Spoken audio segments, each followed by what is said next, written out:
If you're tired of feeling stuck in project management, or I should say your project management journey, and want to stand out from the crowd, the resumes, the uh, promotions, then this episode is a absolute must watch. In this game changing strategy approach to the CAPM certification, we're not just sharing the basic here. You know, we don't do basic, we do tips and tricks where we're going to do a deep dive on some proven techniques and insider secrets that only if you were a project manager or lived this project management life, you get where I'm going with this. But anyway, family, I want to transform your mindset from a CAPM novice to a project management rock star. If you're new to the channel, I go by the name of ED. For all you smart and intelligent folks out there, that just simply means that I have an 8-point framework. And these 8 points, my goal, my job, my mission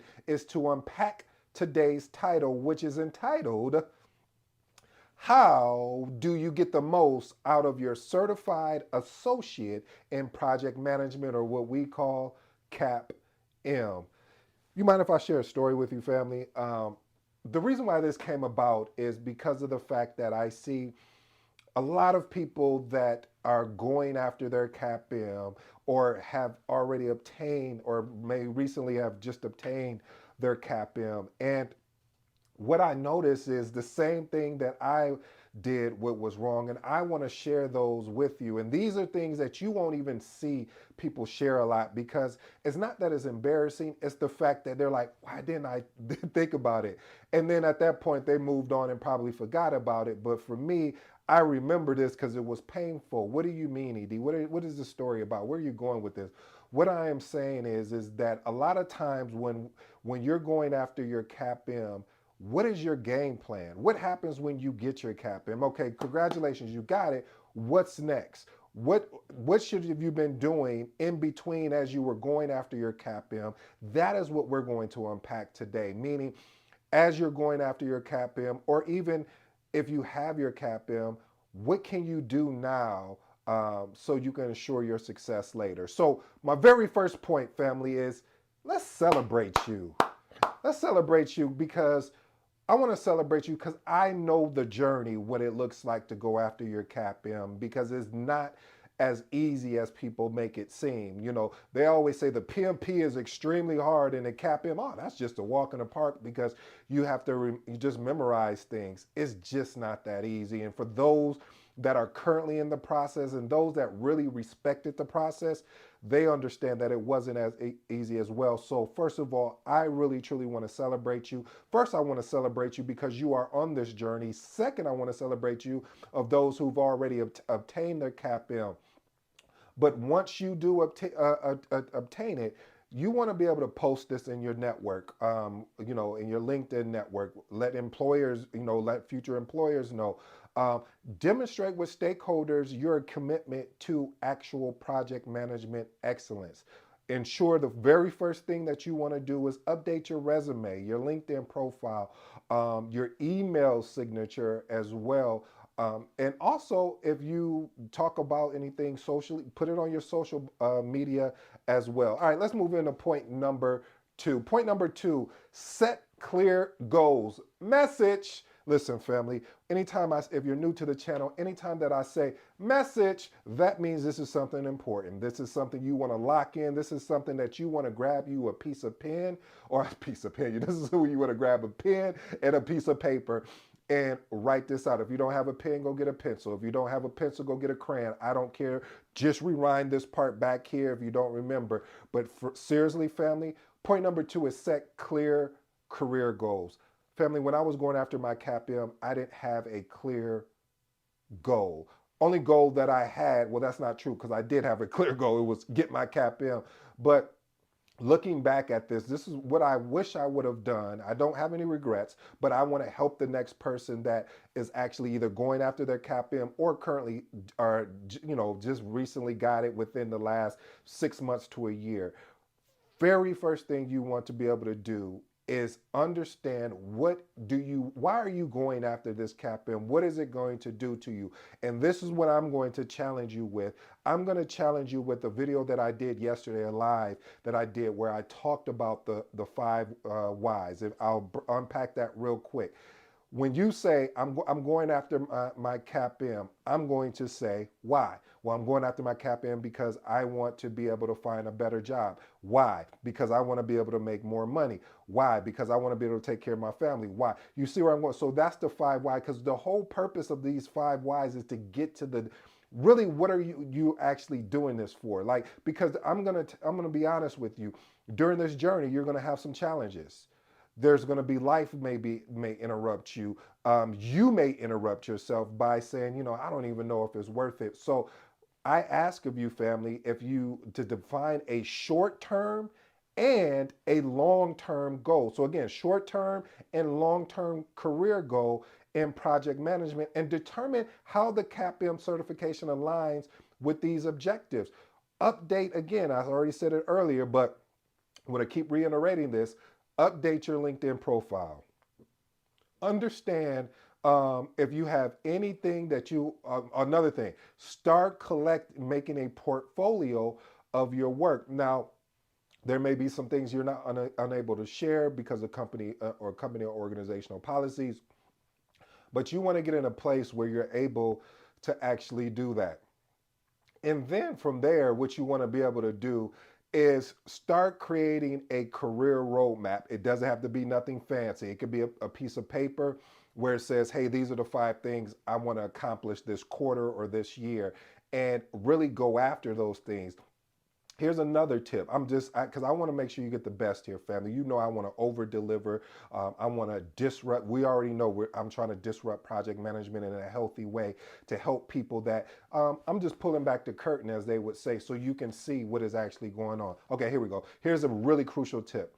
Start researching job listings and career paths of successful project managers in your industry to understand a couple things here, family: skills, experiences, and any additional certifications that may be valuable for you in this career path that you've chosen. Because as we know, project management is you can work in so many different industries, and that's what I love about it. All right, family, let's move on to point number three. Point number three, you just need to understand the CAPM certification. What are the benefits?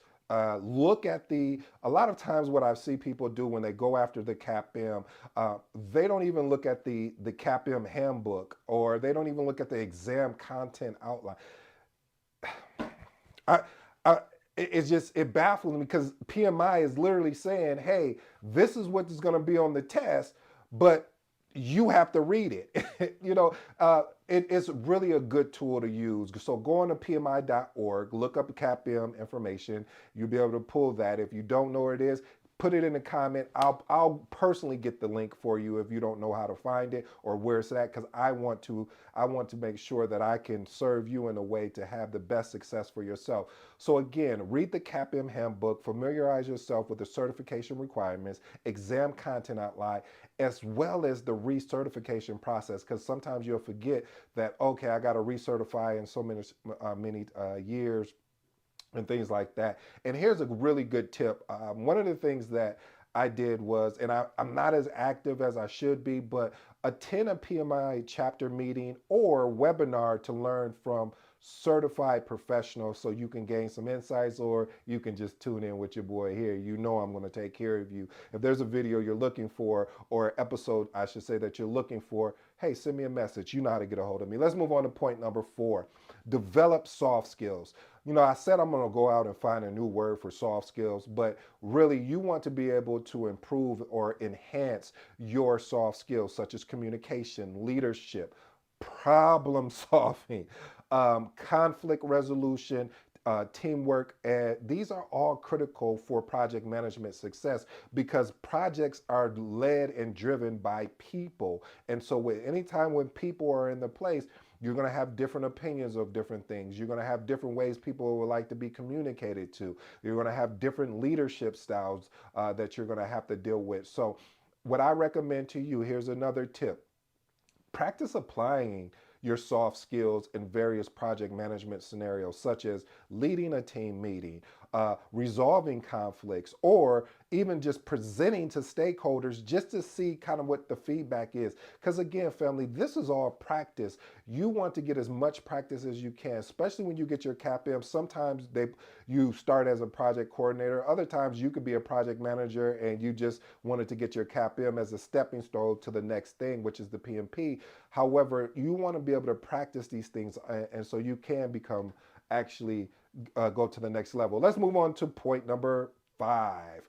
A message. I'm sorry, we're having a lot of messages here, family. But listen, honestly, apply CAPM knowledge in your work. I was just reading something earlier today. I forgot the name of it or whatever, but it was something that was very powerful that I want to download to you right now. They said a lot of times people will consume a lot of information and not apply it. And that's why I always say, when people say, yeah, knowledge is a power, and I just shake my head and I said, no, that's not true. I said applied knowledge is power. So I challenge you, family, to apply the knowledge you're learning or have learned regarding the CAPM. Listen, look for opportunities where you can do this in your current role, or go and volunteer at a particular for a particular opportunity. And sometimes people take volunteering. I'm going to touch on that later on.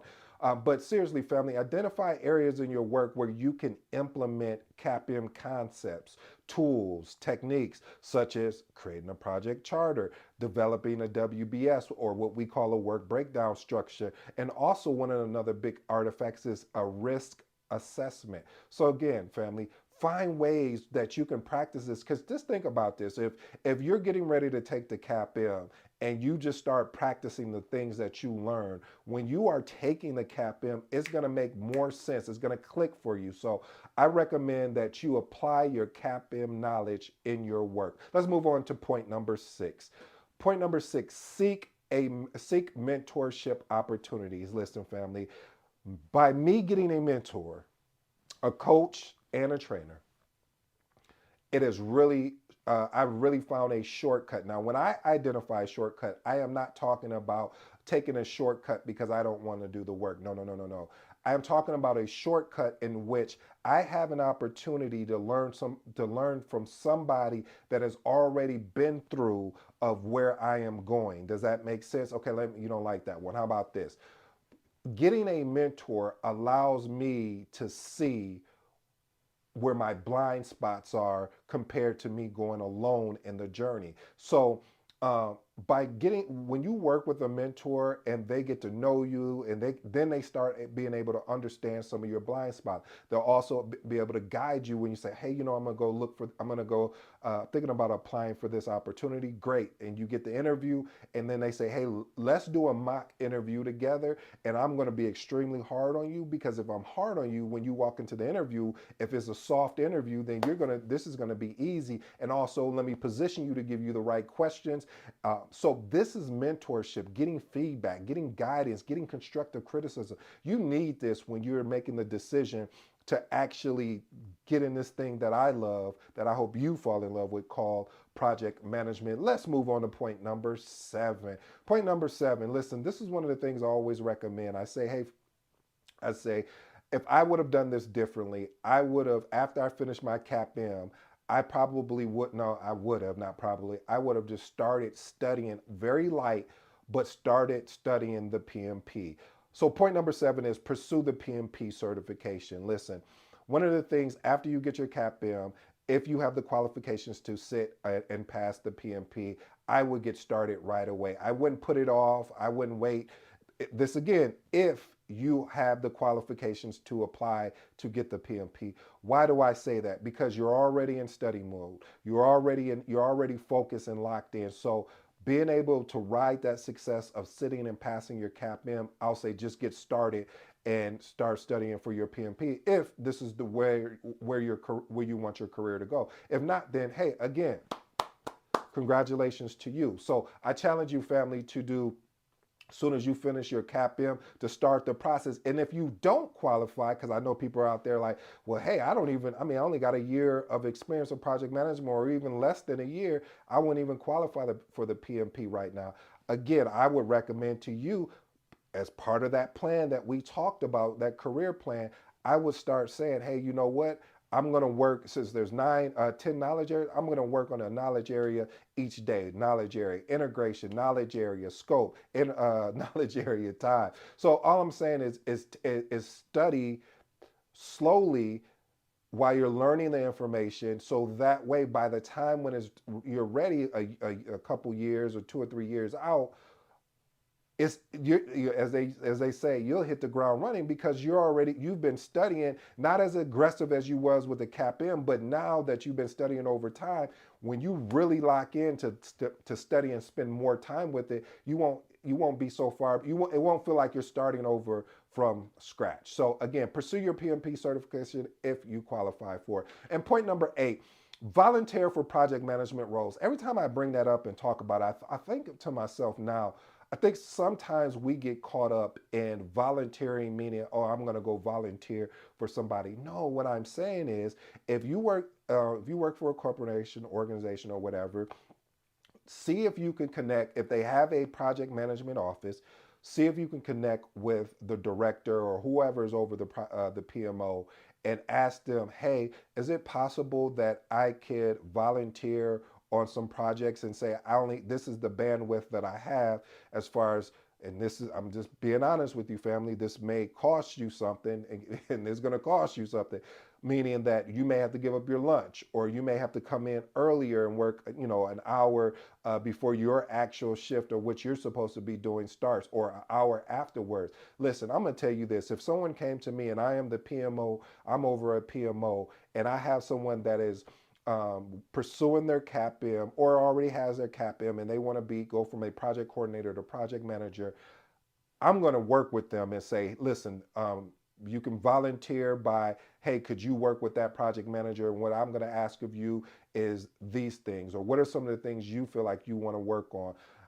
And so you want to work. The thing about this, family, I don't want you to get it confused of, that is the proper way to do it. I know a lot of times you want to go outside the organization, but being able to go inside the organization, especially if you've been there, it's an easier opportunity because they know of you in some sort, and then they'll see your ambition and gonna want to say, you know what, we want to help this person get to that next level of project management. I got 2 bonuses for you, and then I'm gone. Bonus number 1: contribute to the project management community. This is exactly what I'm doing here. I make a lot of content around project management. Why do I do that? First of all, because I love it. Second of all, I really want to help those that, when I was coming up in this thing called project management, there wasn't the content of some of the content out there that wasn't that great. And when I mean it wasn't that great, they talked about the artifacts, the more of the theory stuff.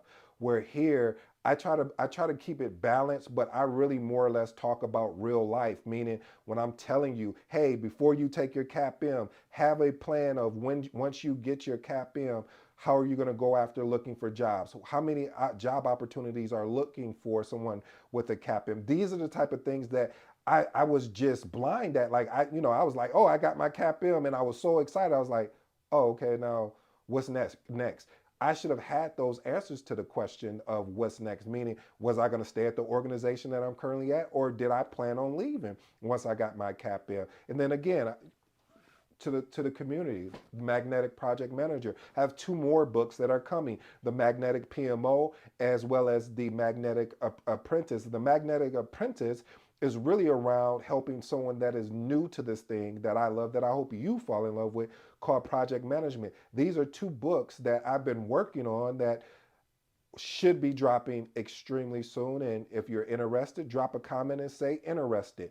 Anyway, going back to contributing to the project management community, this is just very important, of being able to give back to those that poured into you. Phil, shout out to you. Scott, shout out to you. These are people that poured into me as I was going after my PMP, as I was going after my CAPM, and just all my mentors around project management in general. So again, family, you want to be able to do that and give back. Here's my last and final bonus: don't stop, trust the journey. Listen, I don't know how many people I've seen start and stop going after their CAPM. I don't know how many people I've seen after they got their CAPM, they felt stuck. They felt like they didn't accomplish anything.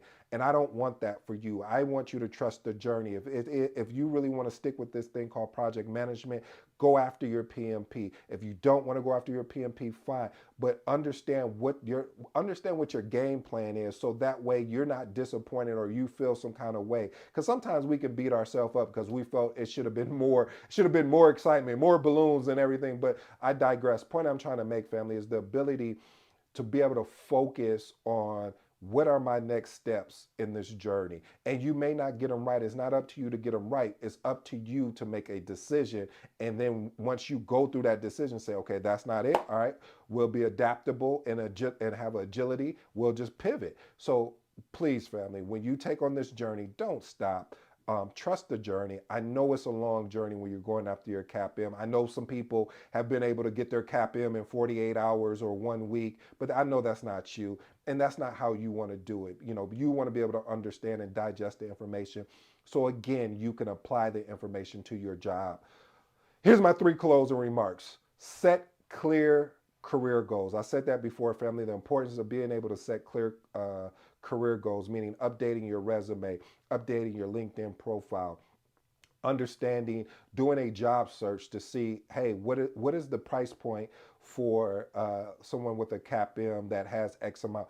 Do your homework and make a decision. If already have these decisions lined up when you sit and pass your test, if you, the organization you're at, are you going to stay or are you going to leave? Point number 2, apply your CAPM knowledge in your work. That's what, you remember what I said earlier. They said, well, knowledge is a power, and knowledge is power. And again, knowledge is not power. Applied knowledge is power. So again, look for opportunities where you can apply what you've been learning during your journey and after your journey. And then the final thing is seek mentorship opportunity. Family, is going to be imperative. It's going to be important.